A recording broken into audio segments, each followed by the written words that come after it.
Hey everyone! That looks amazing. Hello, everyone. Welcome back to Leah Daily English. I'm so happy you're here with us today. Whether you're joining us for the first time or you're a regular listener, we're really glad you came. Hey everyone, James here. Great to see you all. I have to say, I had the most interesting morning today. I was making coffee and I completely forgot to put the cup under the machine. Water everywhere. Oh no, that sounds like something I would do. I'm always in a rush in the mornings. One time I went to work with 2 different shoes on. 2 completely different shoes. That is amazing. Okay, so today we have a really important topic for you. And honestly, it's one that confuses a lot of English learners, even people who have been studying for a long time. That's right. Today we're talking about be, been, and being. These 3 little words cause so much confusion, don't they? They really do. And by the end of today's episode, you're going to understand exactly how each one works, when to use each one, and you're going to feel so much more confident using them in real conversations. And here's a fun question for you right now, before we even start. Which sentence sounds correct to you? I have been to Paris, or I have being to Paris? Drop your answer in the comments. We love reading what you think. We really do read every single comment, so please write something.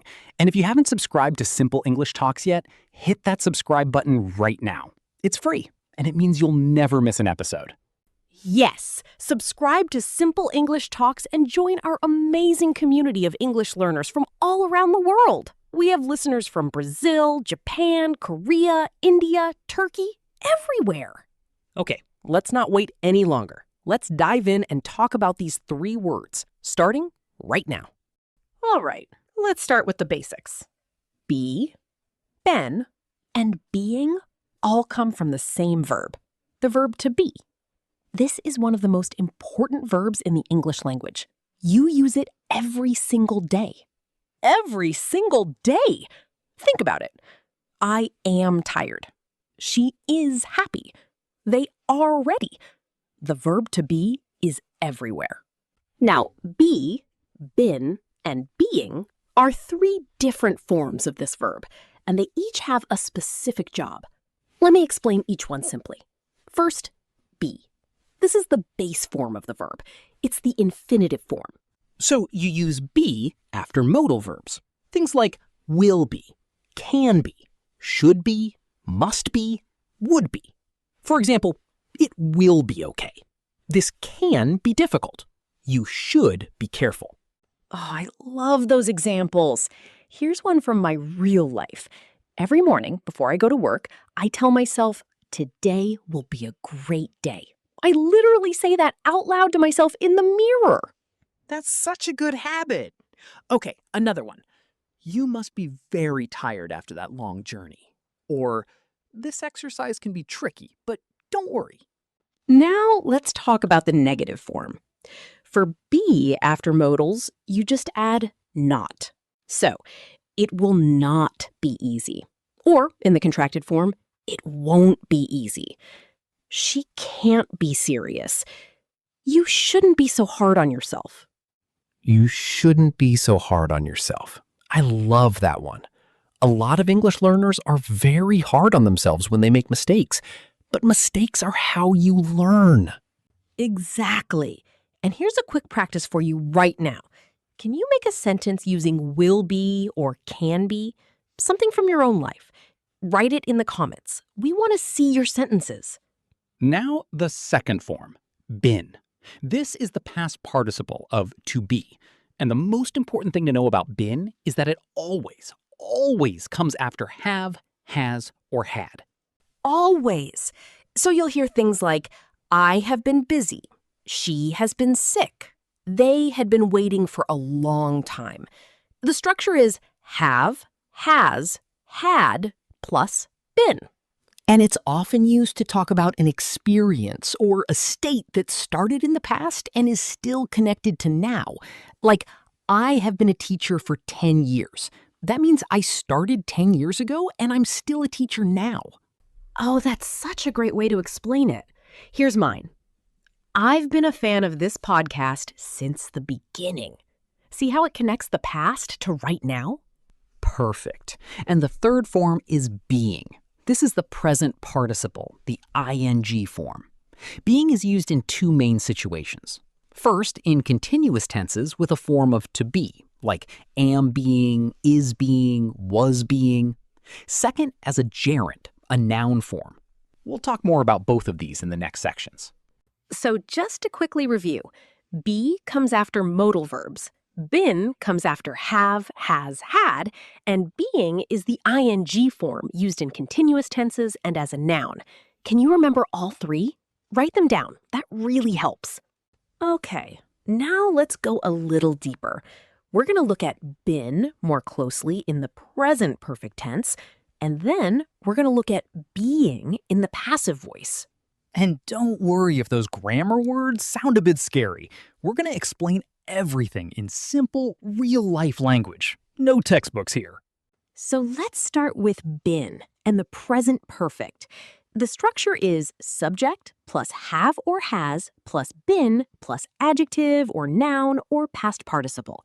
This is super common in everyday English. For example, I've been really stressed lately. He's been in the hospital. We've been friends for years. Has she been to London? See how natural those sound? Yes! And here's the thing. English speakers use this all the time in casual conversation. If your friend texts you and says, "Where have you been?" That's the present perfect with been. It means, where were you and why weren't you here? Ha! Where have you been is something my mom says every time I come home late. It's one of those super common everyday expressions. Now here's something really useful. Have you been to is one of the best ways to ask about someone's travel experiences. Have you been to Japan? Have you been to a concert before? Have you ever been to a wedding overseas? And the answer would be, yes, I have been to Japan. Or the short form, yes, I have. Or, no, I haven't been there yet. Try it right now. Have you been to another country? Write in the comments, I have been to, or I haven't been to yet, but I want to. Now let's shift to being. One very important use of being is in the passive voice. The structure is am, is, are, was, were, plus being, plus past participle. So, for example, the house is being built right now. The report is being written. My car was being repaired all week. This tells us something is happening to the subject. Someone or something is doing the action to it. A good way to remember this: if something is happening to the subject right now, you probably need is being or are being. If it was happening in the past, use was being or were being. Let me give you some comparison examples. Formal, the new bridge is being constructed. Informal, they're building the new bridge. Both correct. The formal version uses the passive with being. For a quick practice activity, I'm going to say a sentence in active voice, and you try to change it to passive. Ready? The chef is cooking dinner. How would you say that in passive? Write it in the comments. The answer is, dinner is being cooked by the chef. Or simply, dinner is being cooked. Great job if you got that. First tip, use been when you want to talk about experiences or states connected to now. Second tip, use being when something is actively happening to the subject. Third tip, practice by looking around you right now and describing what's being done. The coffee is being made. The email is being written. Excellent tips. Remember, practice little and often. Even just one sentence a day will make a huge difference over time. You're doing so well. All right, we've got one more really useful area to cover. And this one is something that really helps your English sound natural and sophisticated. We're talking about being used as a noun, also called a gerund, and some very common expressions using be. This is where it gets interesting. When being acts as a noun, it can be the subject of a sentence, or it can follow a preposition. Let's look at some examples. Being kind is important. In this sentence, Being kind is the subject. It's a thing, a concept. Being early shows respect. Being honest can be difficult sometimes. See how being starts the sentence like a noun? Oh, I really relate to being honest can be difficult. Sometimes you have to tell a friend something they don't want to hear, but it's always better to be honest. It really is. Now, here's another pattern. Being after prepositions. Thank you for being patient. I'm sorry for being late. She's known for being very creative. The structure here is preposition plus being plus adjective. This is super useful in polite conversation. If you're late to a meeting, you can say, "I'm sorry for being late." That sounds very natural and polite. Much better than just saying, "Sorry, late." And here's a really important expression. Being can describe someone's behavior or personality in a specific moment. She's being very quiet today. He's being rude. Stop being silly. This means the behavior is happening right now, and it might be temporary. That's such a great point. Compare these two. She is shy. That's her permanent personality. She is being shy today. She's acting shy in this moment, but maybe she's not always like that. Let's do a quick mini practice together. I'll say something and you respond. Okay, ready? Why are you being so quiet? I'm sorry for being quiet. I'm just tired today. See how natural that sounds? Now you try. Can you respond to this one? Why is he being so difficult? Write your response in the comments. Also, there are some very common everyday expressions with be that you should know.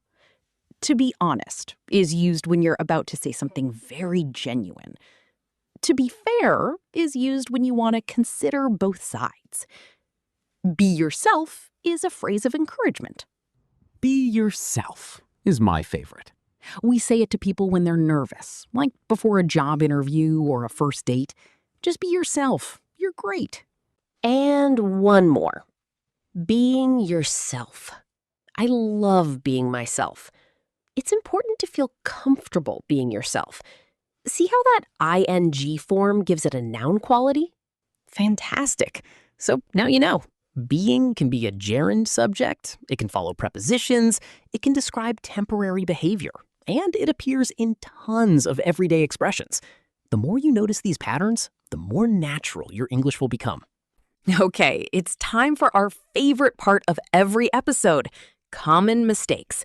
And honestly, these are mistakes that even we have made before, so don't be embarrassed if you recognize yourself in any of these. I definitely made some of these when I was learning. So let's go through them together and fix them. Mistake number 1, confusing been and being. This is the most common one. People say, I have being busy, but that is incorrect. The correct form is I have been busy. Remember, after have or has, you always use been, not being. Another example of this mistake. She has being working hard. Wrong. It should be she has been working hard. The rule is simple. Have/has plus been, not have/has plus being. Why is this wrong? Because being is a present participle or a gerund. It is not a past participle. And the present perfect tense needs a past participle after have or has. Been is the past participle. Being is not. Mistake number 2, using be without a modal verb. Some learners say things like, I be happy, or she be at home. In standard English, you can't use be like that on its own in the present tense. You need am, is, or are. So it's I am happy, and she is at home. Although, and this is a fun cultural note, you might hear be used this way in some dialects of English, like African American vernacular English. But in general standard English, you need the full form. Mistake number 3, forgetting being in the passive continuous. A lot of learners say, the problem is solved right now, when they actually mean the problem is being solved right now. The first sentence sounds like it's already finished. The second sentence tells us it's happening right now. Oh, that's such a subtle but important difference. The email is written. Done. Finished. The email is being written. Someone is writing it right now. It's in progress. Mistake number 4, using being incorrectly after a modal. Sometimes learners say, I should being more careful. No, no, no. After a modal verb, you need the base form be. I should be more careful. You must be joking. She might be late. Think of it this way. Modal verbs are like a boss. And the boss says, I only work with be, not being. Modal plus be. Always. I love that. The modal boss. Okay, here's a quick challenge. Which is correct? He must being tired or he must be tired? Write your answer in the comments. And remember, making mistakes is completely normal. Every single person learning a language makes mistakes. The important thing is that you keep going, keep trying, and keep learning. We're proud of you for being here. Absolutely. Making mistakes means you're trying, and trying is how you improve.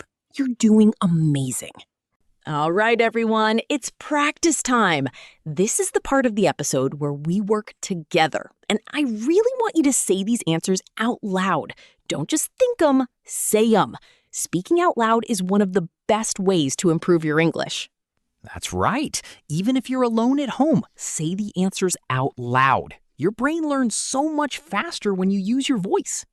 Okay, here's our choose the correct sentence activity. I'll give you 2 sentences, and you decide which one is correct. Ready? The correct one is she has been very helpful today. Because after has, we always use been. We never use being after have or has. Number 2. The new road is being built, or the new road is been built? The correct answer is the new road is being built. In the passive continuous tense, we need is being, not is been. Is been doesn't exist in English. Number 3. Thank you for be patient, or thank you for being patient? It's thank you for being patient. After a preposition like for, you need the gerund, the ing form. So it's being, not be. Number 4. I should be more confident, or I should being more confident? I should be more confident. After a modal verb, always use the base form be, never being after a modal. The modal boss strikes again.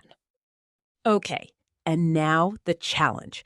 Can you create your own sentence using have been, is being, or being as a gerund? Write it in the comments right now. We want to see your creativity. There are no wrong answers here, only practice. And every sentence you write in English is a step forward. Don't aim for perfection. Aim for real conversation. Wow, we covered so much today. I'm really proud of everyone who stayed with us through the whole episode. Let's do a quick recap of everything we learned. Okay. Number 1, be is the base form, and it comes after modal verbs like will, can, should, must, and would. It will be fine. You should be careful. 3 forms, 3 different jobs. But once you understand the pattern, it becomes so much easier. And honestly, the more you listen to English, podcasts, songs, TV shows, the more naturally these forms will come to you. Here's a reflective question for you. Which of the 3 forms was the most difficult for you before today? Be, been, or being? Write it in the comments. It helps us understand what to focus on in future episodes. And if today's episode helped you, please share it with a friend who is learning English. You can share on WhatsApp, Instagram, wherever you like. It really helps us reach more learners around the world. Also, like this episode, subscribe to Simple English Talks, and leave us a comment. Every comment, every like, every share helps us keep making free English lessons for you. We are so grateful for your support. You are amazing for being here and for dedicating time to learning English. Learning a language is not easy, but you are doing it, and that makes you extraordinary. It really does. Keep going. Keep practicing. Keep being curious. And remember, the goal is not to be perfect. The goal is to be understood, to connect, and to grow. You've got this. We'll see you in the next episode with another great topic on Leah Daily English. Take care, everyone. Bye for now. See you next time.